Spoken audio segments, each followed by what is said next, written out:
సరిజోడు చూడడానికే మన్మధుడు శ్రీనీడే తాకని రాముడు జాజి మల్లిని జతగాడు కోటి సూర్యులకు సరివాడు నీతో ఏడడుగులు వేస్తాడు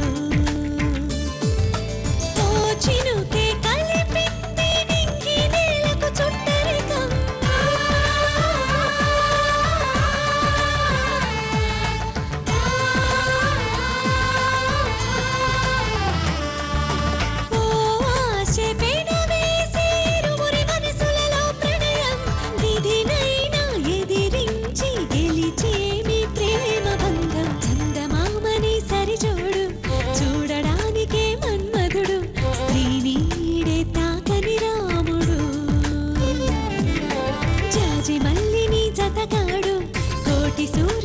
సరివాడు నీతో ఏడడుగులు వేస్తాడు దారిని పోయే ప్రతి అడ్డమైన వాడు మాటలు వినాల్సిన అవసరం నాకు లేదు. నేను ఇలానే ఉంటాను. నన్ను నన్నుగా ఉండని. నీకు తినాలనిపిస్తే తిను, లేకపోతే పస్తుండు. కానీ ప్రతి పూట పస్తుండలేవు. బాధ కంటే ఆకలి గొప్పదిరా. అదేరా గెలుస్తుంది. నా బిడ్డ జీవితం కోసం చేసిన తప్పు ఒప్పుకొని మీ కాళ్ళ మీద పడ్డానికి వచ్చాను. నన్ను క్షమించండి.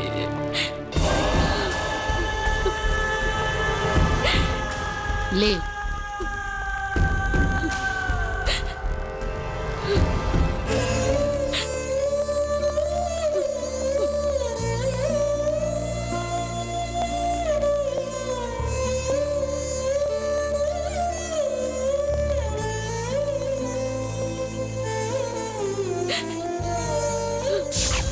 ఒప్పుకుంటున్నాను. నందు మీనాక్షిల పెళ్లికి ఒప్పుకుంటున్నాను.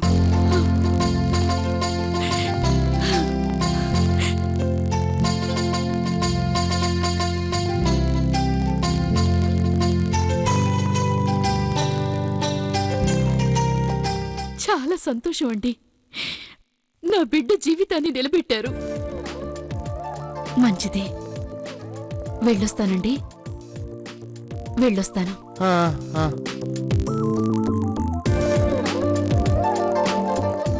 వెళ్ళొస్తానండి.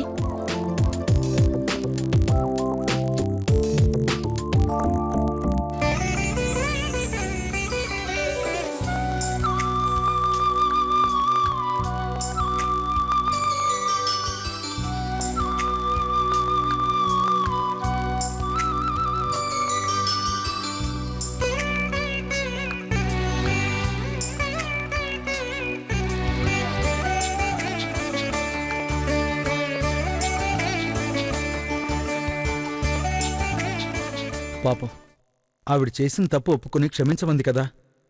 కాళ్ళ మీద పడుతుంటే ఆపుండొచ్చు కదా. చేసిన తప్పు వాళ్ళు తెలుసుకోవాలి.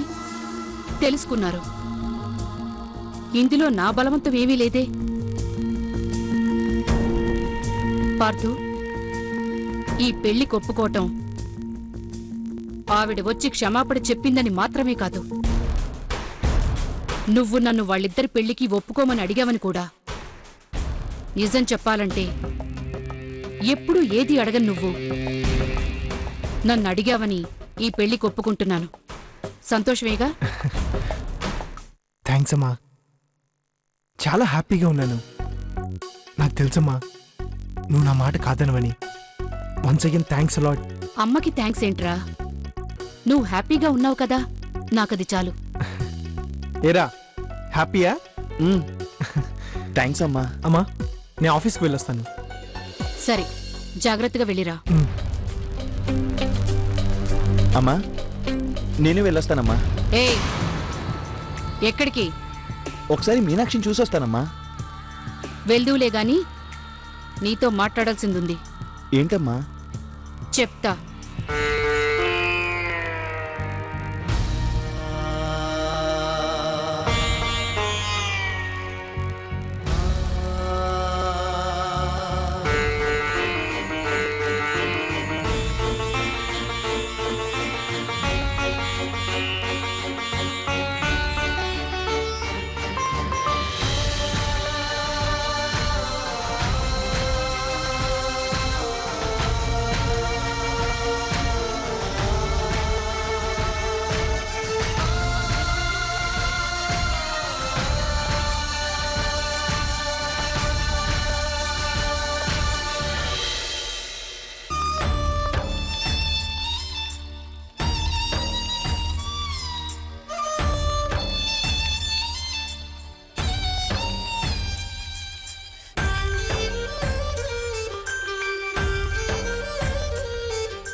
స్వామి, నేను భారతి దగ్గర తలదించుకుని నిలబడ్డది మళ్ళీ నా కుటుంబం తలెత్తుకు బతకాలని. అవమానం అనుకోకుండా భారతి కాళ్ల మీద ఎందుకు పడ్డానో తెలుసా? రేపు నా పెద్ద మీ కాపురంలో ఏ కలతలు రాకుండా, అది కన్నీళ్లు పెట్టకుండా సంతోషంగా ఉండాలని. నా పిల్లల సంతోషం కోసం, వాళ్ల భవిష్యత్తు కోసం ఎంతైనా కష్టపడతాను. ఎన్ని అవమానాలైనా సహిస్తాను. వీటన్నింటినీ భరించే శక్తిని మాత్రం నాకివ్వు తండ్రి. పెద్దమ్మీ, వరుదిని, మీ చెల్లెలు తీసుకుని ఒకసారి రండి. మీ అందరికీ శుభవార్తే. ఉండండి, నోరు తీపి చేసి చెప్తాను. అమ్మా,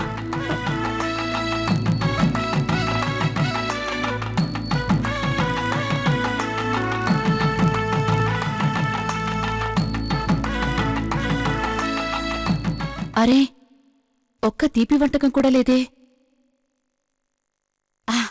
పంచదార ఉంది కదా.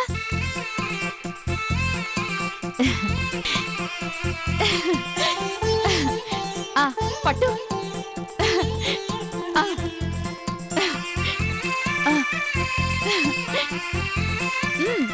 ఏంటమ్మా అంత ఆనందంగా ఉన్నావు? ఆనందమేనే. నందు వాళ్ళమ్మ పెద్దమ్మకి నందుకి పెళ్లి జరిపించడానికి ఒప్పుకుంది.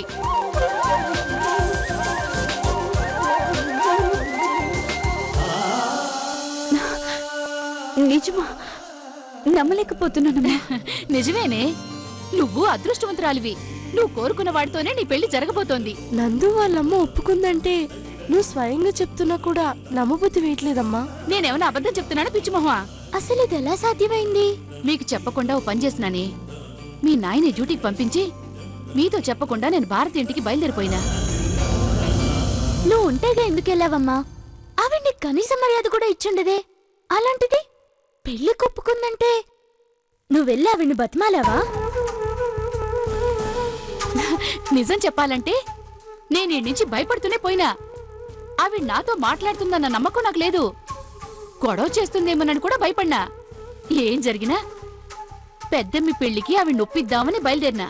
అందుకే నేను ఈ నుంచి బయలుదేరేటప్పుడు మీ నాయనికి గాని మీకు గాని చెప్పకుండా పోయినా. తెలిస్తే మీరు నన్ను పంపించరు కదా. కాని నేను భయపడినంతగా ఆడేం జరగలా. నాతో మాట్లాడుతుందని కూడా అనుకోలేదు.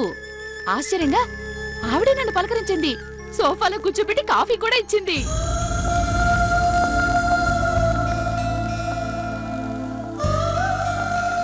నిజానికి ఆవిడే మన ఇంటికొచ్చి మాట్లాడదాం అనుకునిందట.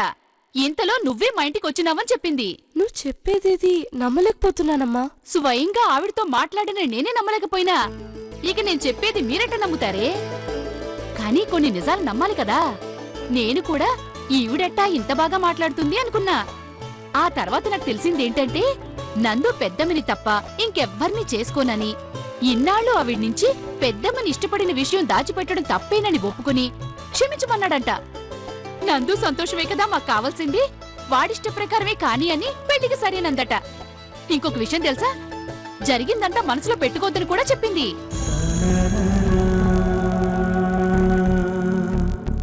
భారతమే కాదు, వాళ్ళ ఆయన, వాళ్ళ తమ్ముడు అందరూ చాలా మర్యాదగా మాట్లాడినారు. నిన్నటి వరకు ఎన్ని బాధలు పడినా కూడా ఇప్పుడు చాలా సంతోషంగా ఉండాది. పెద్దమ్మి జీవితానికి ఇంకే భయం లేదు. నిశ్చితార్థానికి భారతమ్మే మంచి ముహూర్తం చూసి కబురు పెడతానంది.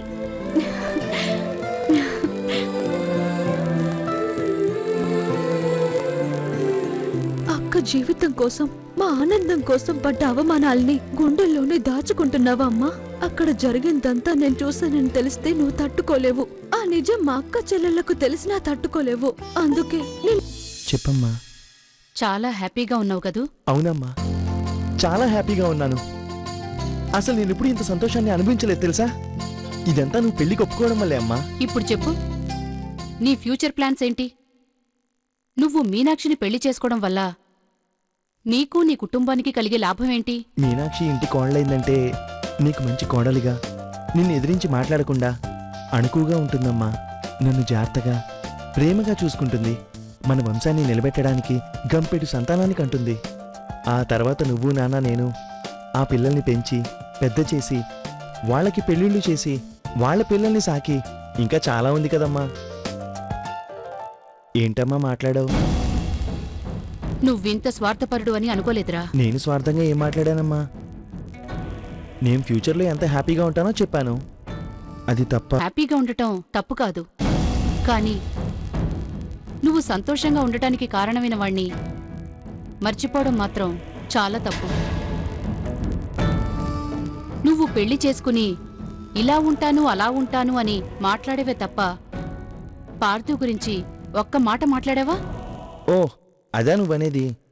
ఈ పెళ్లి పిల్లలు ఇవన్నీ వాడు పట్టించుకోడు కదమ్మా, అందుకే వాడి గురించి ప్రస్తావించలేదు.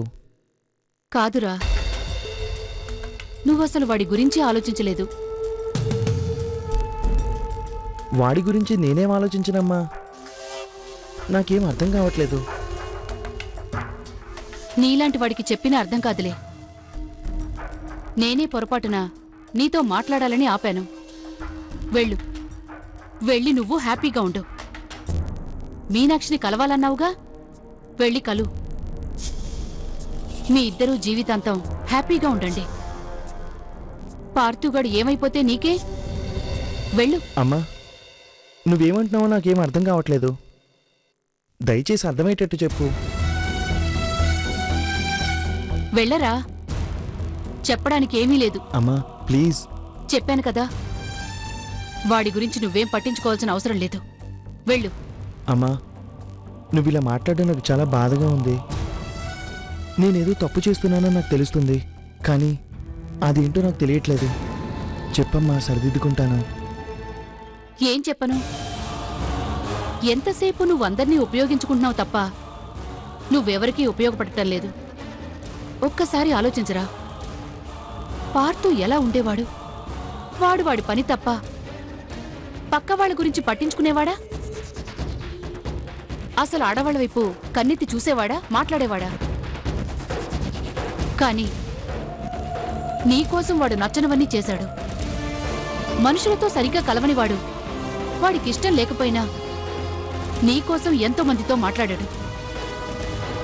ఆడవాళ్ళంటే వాడికి అసహ్యం అయినా వాళ్ల మధ్య తిరిగాడు, వాళ్లతో మాట్లాడాడు. వాడు మనసు చంపుకొని నీకోసం చాలా పనులు చేశాడ్రా. చివరికి ఆడవాళ్లంటే అసహించుకుంటూనే ఆడవాళ్ల బట్టలు కూడా తొడుక్కుని ఆడవాళ్ల మధ్య ఉన్నాడ్రా. ఇదంతా ఎవరికోసం చేశాడు? నీకోసం కాదు. ఎవరి గురించి పట్టించుకోనివాడు నీ గురించి ఇంతగా ఆలోచించి ఇదంతా చేసిన వాడికి నువ్వేం చేశావు? వాడికి థ్యాంక్స్ చెప్పడం తప్ప నేనేం చేయగలనమ్మా? వాడికి పెళ్లి చెయ్యి, వాడికి పెళ్లి చెయ్యి, వాడికి పెళ్లి చెయ్యి. వాడు నీకంటే పెద్దవాడు. వాడు పెళ్లి చేసుకోకుండానే నువ్వు చేసుకుంటావా?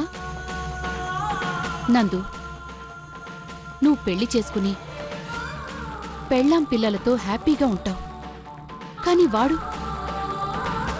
జీవితాంతం బ్రహ్మచారిగానే ఉండాలా? వాడికి పెళ్ళాం పిల్లలు, ఈ సంతోషం ఇవేవి వద్దా? రేపు వాడికి వయసు అయిపోయిన తర్వాత వాణ్ణెవరు చూసుకుంటారు? వాణ్ణి చూసుకోవడానికి భార్య పిల్లలు వద్దా? రేపు నీ పిల్లలు నిన్ను నీ పెళ్ళాన్ని చూస్తారో లేదో తెలీదు. అలాంటిది మా పెద్దనాన్న ఒంటరివాడు. అతన్ని మేం జాగ్రత్తగా చూసుకోవాలని, ప్రేమగా ఉండాలని అనుకుంటారా? లేక వాళ్ళు చూసుకుంటారని నువ్వు గ్యారంటీ ఇవ్వగలవా? నీకు నిజంగా కృతజ్ఞత అనేదే ఉంటే పార్థు నీ గురించి ఆలోచించిన దాంట్లో ఓ పావు వంతైనా ఆలోచించు. వాడికి ఓ పెళ్లి చేసి పెట్టు. వాడు నీ మాట తప్ప ఎవ్వరి మాట వినడు. పార్థుని ఎలా ఒప్పిస్తావో నాకు తెలీదు. నువ్వాణ్ణి పెళ్లి కొప్పించి నాతో చెప్పు. మీ ఇద్దరి పెళ్ళిళ్ళు ఒకే ముహూర్తానికి ఒకే మండపంలో జరిపిస్తాను.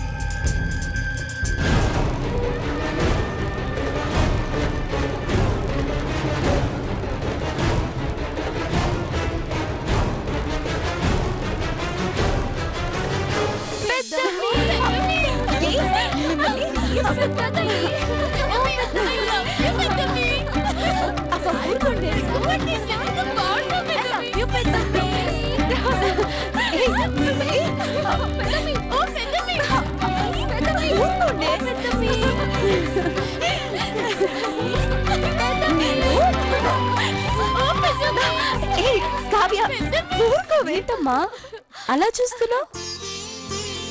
ఏం లేదే, మిమ్మల్ని అందరినీ ఇట్లా చూస్తూ ఉండిపోవాలనిపిస్తోంది. అమ్మ సెంటి అయిపోయింది. సెంటి ఏంది సెంటి? అదే అమ్మా, మమ్మల్ని చూసి నువ్వు దాన్ని ఏమంటారే తెలుగులో? ఎవడి తెలుసు? అదే అమ్మా, అమ్మ కూతుర్ల సెంటిమెంట్ అంటారు కదా, అది అదే. రేపు పెళ్లిళ్ళయ్యాక పిల్లకాయలు పుడతారు కదా, అప్పుడు తెలుస్తుందే మీకు. నన్నే ఆట పట్టిస్తున్నారా? సరే వరుదిని, ఆ ఫోన్ ఇటు తీసుకురా. ఫోన్ చేయాలా? ఎవరికమ్మా? తీసుకురావే, చెప్తాను.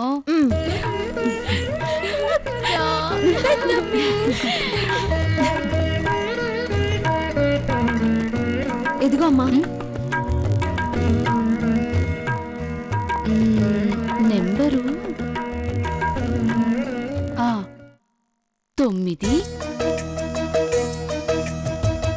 3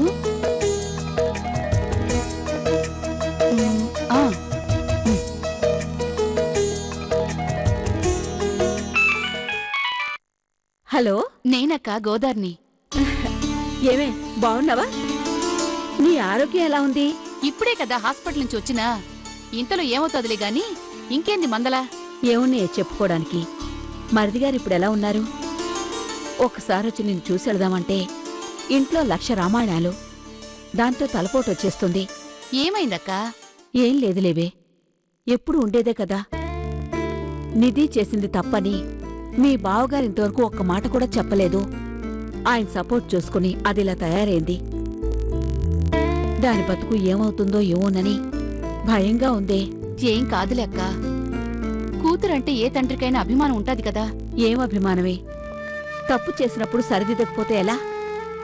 పాపం నీ పిల్లలు నీ పరువు కాపాడడం కోసం నానా తంటాలు పడితే మరిదిగారు వాళ్ల మీద కోప్పడ్డారు. నా కూతురు తప్పు చేసినా ఆయనేమో దాన్ని నెత్తినెక్కించుకుంటున్నారు. మొత్తానికి వీళ్ళని అర్థం చేసుకోవడం నా వల్ల కావడం లేదే. అన్నీ అవే సరైపోతాయిలే అక్క. నాకన్నానా నీకెక్కువ కష్టాలు? అట్టాంటిది ఇయాళ నా కష్టం కూడా తీరిపోయినదే. పెద్దమ్మకి నందుకి పెళ్లి చేసేదానికి భారతం ఒప్పేసుకున్నది. భారతి ఒప్పుకుందా? ఎలాగా? నేనే ధైర్యం చేసి పోయి అడిగినా. ఏ లోకన ఉన్నదో ఏమో కాని పెళ్లికి ఒప్పేసుకునేసింది. గొడవేమీ అవలేదు కదా? ఏం కాలేదక్కా. నిశ్చితార్థానికి వాళ్లే మంచి రోజు చూసుకుని చెప్తామన్నారు. వాళ్ళు తేదీ చెప్తే తట్టలు మార్చుకోవడమే. ఈ సంగతి చెప్దామని ఫోన్ చేసినా. బావగారికి పిల్లలు కూడా ఈ శుభవార్త చెప్పేయి. అలాగే, చాలా సంతోషమే. ఇంత త్వరగా ఈ సమస్య తీరిపోతుందని అనుకోలేదు. నేను మాత్రం అనుకుంటున్నా. ఏదో కాలమట కలిసొచ్చింది. ఉంటానక్క. మంచిది. ఇప్పుడెందుకమ్మా పెద్దమ్మకి ఈ విషయం చెప్పావు? దానికి చెప్పకుండా ఎవరికి చెప్తానే? నీ తర్వాత నాకెవరున్నారని? అక్కతో మంచి చెడ్డ చెప్పుకోవద్దు. తాంబూలాలు పుచ్చుకునే ముందు చెప్పుంటే సరిపోయేది కదమ్మా. తాంబూలాల వరకు చెప్పకుండా ఉంటే మర్యాదగా ఉంటదా? పైగా భారతమ్మ కూతురు శిరీషమ్మ అక్క కోడలు. ఆ అమ్మికి తెలిసి మా అక్కకి చెప్పేంత వరకు నేను చెప్పకుండా ఉన్నానంటే అక్క బాధపడుతుండలే. ఎంతసేపు మా అక్క బాధపడుతుంది అంటావు కానీ ఈ విషయం నిధికి తెలిస్తే కళ్ళల్లో నిప్పులు పోసుకుంటుంది. అవును, దానివల్లే చాలా గొడవలవుతున్నాయి. అదసలు ఆడదా? దివ్య, ఏంటా మాటలు? పెద్దవాళ్ళని అలా మాట్లాడకూడదు. నిధి ఎవరు? నీకక్క కాదా? అది నాకక్కెందుకవుద్ది? అదేవి మా నమ్మ కడుపున పుట్ల. చిన్నమ్మి, కొంచెం తగ్గు. నిధి నా కడుపున పుట్టలేదు కాని నిధి వాళ్ళమ్మ నేను ఒకే కడుపున పుట్టినాం. కానీ మీ ఇద్దరు బుద్ధులు దాని దగ్గర ఉన్నాయా? అన్ని కంత్రి బుద్ధులు. ఏందే మాటకు మాట పొడిగించుకుంటూ పోతా ఉండావు? నోరు మూసుకునుండు. నిధి మనసులో ఏముండాదో ఆ దేవుడికే తెలియాలా. అదింకా నందుని మనసులో పెట్టుకునుంటే చెరిపేయాలని మా అక్కకి ముందు చెప్పినా. అంతేకాదు, ఈ పెళ్లి ఆగిపోయిందని ఊళ్ళో నలుగురు 4 రకాలుగా అనుకుంటా ఉండారు. వాళ్ల నోళ్లు మూతపడాలంటే పెద్దమ్మ ఇష్టపడిన నందుతోటే పెళ్లి జరగబోతూ ఉండాదని అందరికీ చెప్పాలా? చెప్తాను. వరుదిని, ఏందే ఆలోచిస్తూ ఉండావు? ఏం లేదమ్మా. అంతా ధైర్యంగా ఉండండి. పెద్దమ్మి పెండ్లి బ్రహ్మాండంగా జరుగుతాది. పెద్దమ్మి, నువ్విట్ట నవ్వుతూనే ఉండాలా. అప్పుడే ఈ అమ్మకి సంతోషం.